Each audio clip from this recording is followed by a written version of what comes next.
Hello दोस्तों, कैसे हैं आप। मैं स्वागत करती हूं आपका अपने YouTube चैनल भाषा अध्ययन पर। आज हम करने वाले हैं काव्य शास्त्र से संबंधित महत्वपूर्ण टॉप 30 क्वेश्चंस। तो वीडियो में अंत तक बने रहिएगा क्योंकि परीक्षा की दृष्टि से बहुत ही उपयोगी है। बार बार आने वाले प्रश्न मैं आज लेकर आई हूँ। तो चलिए शुरू करते हैं आज के प्रश्नों की श्रृंखला। पहला प्रश्न देखते हैं। रीति सिद्धांत की उपलब्धि है। ए, शैली की प्रधानता। बी, शैली को सरल बनाना। सी, शैली तत्वों को महत्व देना। या फिर डी, शैली को सही दिशा देना। तो इसका क्या आंसर है? ऑप्शन सी, शैली तत्वों को महत्व देना। ठीक है, आगे चलिए क्वेश्चन नंबर सेकंड देखते हैं। वामन के अनुसार गुण और रीति का संबंध है। अ, अभेद। ब, भेद। स, दोनों। और द, कोई नहीं। तो वामन के अनुसार अभेद जो है वो गुण और रीति का संबंध बताता है। ठीक है, गुण और रीति का संबंध कैसा है? अभेद है। किसके अनुसार? वामन के अनुसार। आगे चलिए। आचार्य कुंतक के अनुसार वक्रोक्ति के कितने भेद हैं? अ, 5। बी, 6। सी, 7। या फिर डी, 8। तो कुंतक के अनुसार जो है 6 वक्रोक्ति के भेद है। तो ऑप्शन बी हमारा बिल्कुल सही हो जाएगा। क्वेश्चन नंबर 4 देखिए। वक्रोक्ति सिद्धांत की महत्वपूर्ण उपलब्धि क्या है? तो ए, कलावाद की प्रतिष्ठा। बी, कला पक्ष। सी, कलाविद। या फिर डी, भाववाद प्रभाव। तो इसमें ऑप्शन ए, कलावाद की प्रतिष्ठा वक्रोक्ति सिद्धांत की महत्वपूर्ण उपलब्धि है। ठीक है, क्वेश्चन नंबर 5 देखिए। कव्यम कर्म काव्यम। कव्य कर्म काव्यम। कवि का कर्म ही काव्य है, कथन किसका है? ए, भामहा का। ब, शंकु। स, कुंतक। या फिर द, रुद्रट। तो कुंतक का ये जो है वाक्य है। तो ऑप्शन से जो है हमारा बिल्कुल सही हो जाएगा। प्रश्न संख्या 6 देखिए। आचार्य विचार औचित्य विचार चर्चा ग्रंथ किस आचार्य का है? अ, कुंतक। ब, भामहा। स, रुद्रट। या फिर द, क्षेमेंद्र। तो यह क्षेमेंद्र का ग्रंथ है। ठीक है, आगे चलते हैं। Question number 7। क्षेमेंद्र के अनुसार औचित्य के प्रधान भेद हैं। अ, 27। ब, 28। स, 29। या फिर 30। तो क्षेमेंद्र के अनुसार औचित्य के कितने भेद हैं? 27 भेद हैं। ऑप्शन पहला ही हमारा सही हो जाएगा। ठीक है, क्वेश्चन नंबर 8 देखिए। क्षेमेंद्र के रस का प्राण किसे कहा है? क्षेमेंद्र ने रस का प्राण किसे कहा है? हमें ऑप्शंस दिए गए हैं। ए, रस। बी, औचित्य। स, छंद। या फिर द, सभी। तो क्षेमेंद्र ने रस का प्राण किसको कहा है? औचित्य को रस का प्राण कहा है। तो वह ऑप्शन हमारा सही हो जाएगा। आगे देखिए प्रश्न संख्या 9। धवन्यलोक की टीका धवन्यलोक लोचन ये किसने लिखी है? ऑप्शन है हमारे भरत मुनि, आगे है जगन्नाथ, उसके बाद चंद्रशेखर और अंतिम है अभिनव गुप्त। तो किसने लिखी है? अभिनव गुप्त ने लिखी है धवन्यलोक की टीका और धवन्यलोक लोचन। तो ऑप्शन द है जो हमारा वो बिल्कुल सही हो जाएगा। ठीक है, प्रश्न संख्या 10 देखिए। ध्वनि सिद्धांत का प्रादुर्भाव के सपोर्ट सिद्धांत से हुआ है, ये किसने कहा है? तो देखिए किससे हुआ है इस ध्वनि सिद्धांत का प्रादुर्भाव, हमें बताना है। ऑप्शन है हमारे रस, आगे है छंद, आगे व्याकरण और अंतिम है अलंकार। और इसमें जो है व्याकरण के सपोर्ट सिद्धांत से हुआ है ध्वनि सिद्धांत का प्रादुर्भाव। ऑप्शन से जो है वो हमारा बिल्कुल सही हो जाएगा। ठीक है, 11वां प्रश्न देखिए। व्याकरण ने वाक के कितने प्रकार माने हैं? वाक यानी कि वाणी। तो कितने प्रकार माने हैं उन्होंने? ऑप्शन देखिए हमारे, पहला है 2, दूसरा 3, तीसरा 4 और चौथा है 5। तो व्याकरण ने 4 भाग माने हैं। तो ऑप्शन से हमारा बिल्कुल सही हो जाएगा। ठीक है, क्वेश्चन नंबर 12 देखिए। आनंदवर्धन का समय है, क्या समय है आनंदवर्धन का? हमें बताना है कौन से समय के हैं वो। तो ऑप्शन हमें दिए गए हैं। पहला ए, 7वीं सदी। ब, 8वीं सदी। 9वीं शती का मध्य। या फिर द, 10वीं शती का मध्य। तो आनंदवर्धन का समय क्या है? तो 9वीं शती का मध्य है। ऑप्शन से हमारा बिल्कुल सही हो जाएगा। ठीक है, आगे क्वेश्चन देखिए। Question number 13। आनंदवर्धन ने व्यंग्यार्थ के तारतम्य के आधार पर काव्य के कितने भेद किए हैं? कितने भेद किए हैं? ऑप्शन दिए गए हैं हमें 1, 2, 3 या फिर 4। तो आनंदवर्धन ने 3 भेद किए हैं, तो ऑप्शन से जो है वो हमारा बिल्कुल सही हो जाएगा। ठीक है। क्वेश्चन नंबर 14 देखिए, आनंदवर्धन ने ध्वनि को कितने प्रकार माने हैं? ध्वनि के कितने प्रकार है आनंदवर्धन के अनुसार? ऑप्शन देखिए, ए 1, ब 2, स 3 या फिर द 4। तो आनंदवर्धन ने ध्वनि के 3 प्रकार माने हैं। ऑप्शन से जो है हमारा बिल्कुल सही हो जाएगा। प्रश्न संख्या 15 देखिए, आनंदवर्धन के अनुसार रीति के 4 नियामक कौन से हैं?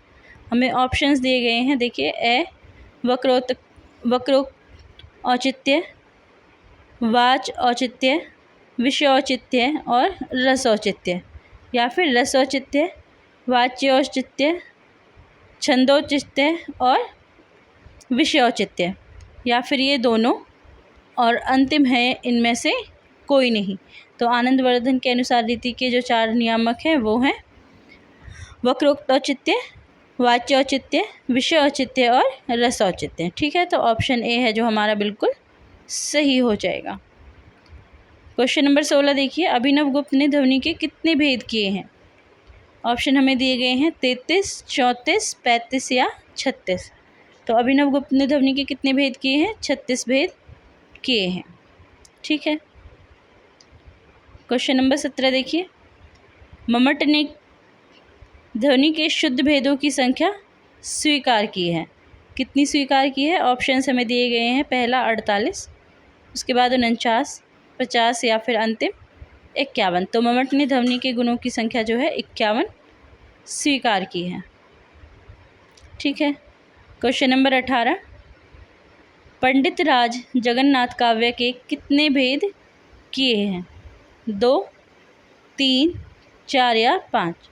तो जगन्नाथ ने कितने काव्य के भेद किए हैं? तो उन्होंने 2 भेद किए हैं। तो ऑप्शन ए है जो हमारा, ए ऑप्शन बिल्कुल सही हो जाएगा। प्रश्न संख्या 19 देखिए, आचार्यों ने व्यंग्यार्थ की प्रधानता, गौणता एवं अभाव के आधार पर काव्य के कितने भेद किए हैं? ऑप्शन हमें दिए गए हैं 2, 3, 4 या फिर 5। तो इसमें ऑप्शन द जो है हमारा बिल्कुल सही हो जाएगा। 5 भेद किए गए हैं। ठीक है। 20वां प्रश्न देखिए, आधुनिक काल के प्रारंभिक समय में से सेठ कन्हैयालाल पोद्दार ने किस नामक ग्रंथ की रचना की जो आगे चलकर रसमंजरी और अलंकार मंजरी के रूप में प्रकाशित हुआ? और हमको ऑप्शंस दिए गए हैं। ए काव्य प्रकाश, ब काव्यकल्प पद, स काव्यकल्पद्रुम या फिर द काव्यकल्पद्रुम। तो इसका जो ऑप्शन है सी वो बिल्कुल सही हो जाएगा। ए काव्यकल्पद्रुम नामक ग्रंथ की रचना की थी किसने? सेठ कन्हैयालाल ने। ठीक है। क्वेश्चन नंबर 21 देखिए, हृदय दर्पण नामक ग्रंथ की रचना किसने की है? ऑप्शन हमें दिए गए हैं। पहला है भरत मुनि, उसके बाद भट्टनायक, उसके बाद भट्टलोलट और अंतिम है अभिनव गुप्त। तो हृदय दर्पण की जो है रचना की है भट्टनायक जी ने। ऑप्शन बी हमारा बिल्कुल सही हो जाएगा। क्वेश्चन संख्या 22 देखिए, हिंदी वक्रोक्ति जीवितम की भूमिका किसने लिखी है? किसने लिखी है? ऑप्शन देखिए, शुक्ल, नगेंद्र, हजारी प्रसाद या फिर जगन्नाथ। तो हिंदी वक्रोक्ति जीविते की भूमिका लिखी है नगेंद्र जी ने। ऑप्शन बे जो है हमारा बिल्कुल सही हो जाएगा। ठीक है। प्रश्न संख्या 23 देखिए, रस निरूपण के प्रथम व्याख्याता और रस निरूपण का प्रथम ग्रंथ किसे माना जाता है? ऑप्शन हमें दिए गए हैं। ए भामा काव्यदर्श, ब भरतमुनि नाट्यशास्त्र, स जगन्नाथ काव्य प्रकाश या फिर द रुद्रट काव्य शास्त्र। तो रस निरूपण के जो प्रथम व्याख्याता हैं किसको माना जाता है? भरतमुनि को माना जाता है। तो ऑप्शन बे भरतमुनि नाट्यशास्त्र हमारा बिल्कुल सही हो जाएगा। ठीक है। आगे देखिए,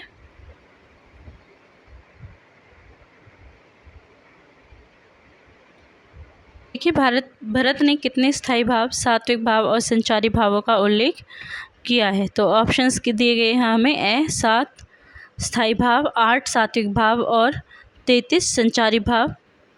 ब 8 8 स्थायी और सात्विक भाव और 33 संचारी भाव, स 9 स्थायी भाव 8 सात्विक भाव और 33 संचारी भाव, या फिर द 8 स्थायी भाव 7 सात्विक भाव और 33 संचारी भाव। तो इनमें से ऑप्शन ब जो है हमारा बिल्कुल सही हो जाएगा। भरत ने 7 स्थायी भाव 7 सात्विक भाव, ऑप्शन ब 8 स्थायी भाव 8 सात्विक भाव और 33 संचारी भाव माने हैं।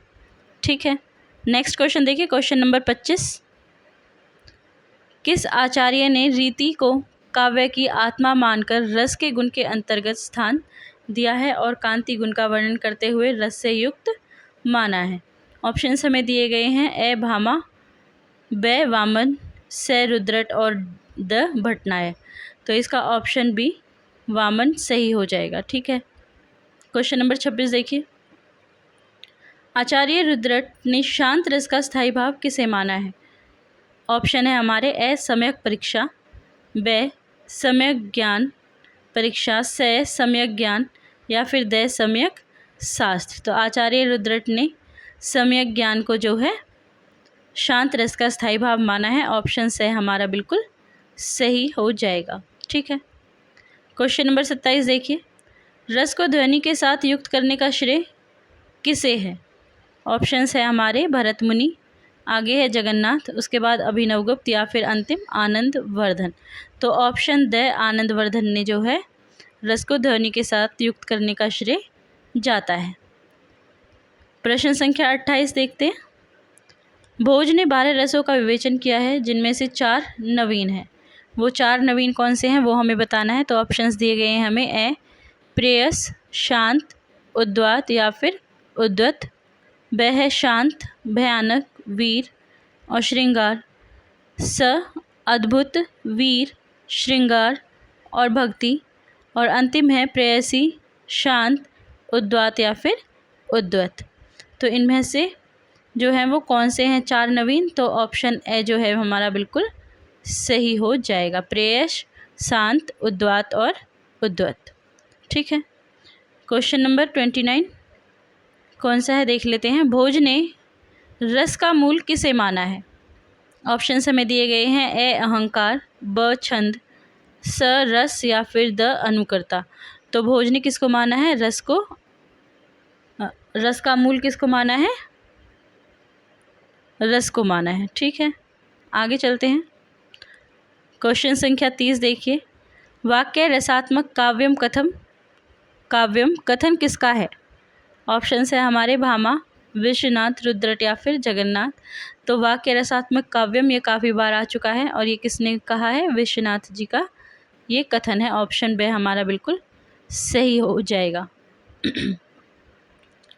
आगे देखिए, क्वेश्चन नंबर 31। आचार्य शुक्ल ने काव्य की आत्मा किसे माना है? रस, छंद, अलंकार या फिर शब्द। तो आचार्य शुक्ल जी ने रस को काव्य की आत्मा माना है। तो ये थे काव्य शास्त्र से संबंधित टॉप 30 क्वेश्चंस। आई होप आपको क्वेश्चंस पसंद आए होंगे और वीडियो भी अच्छी लगी होगी। तो अगर आपको वीडियो अच्छी लगी है तो वीडियो को लाइक और चैनल को सब्सक्राइब जरूर कर दीजिएगा। Thank you.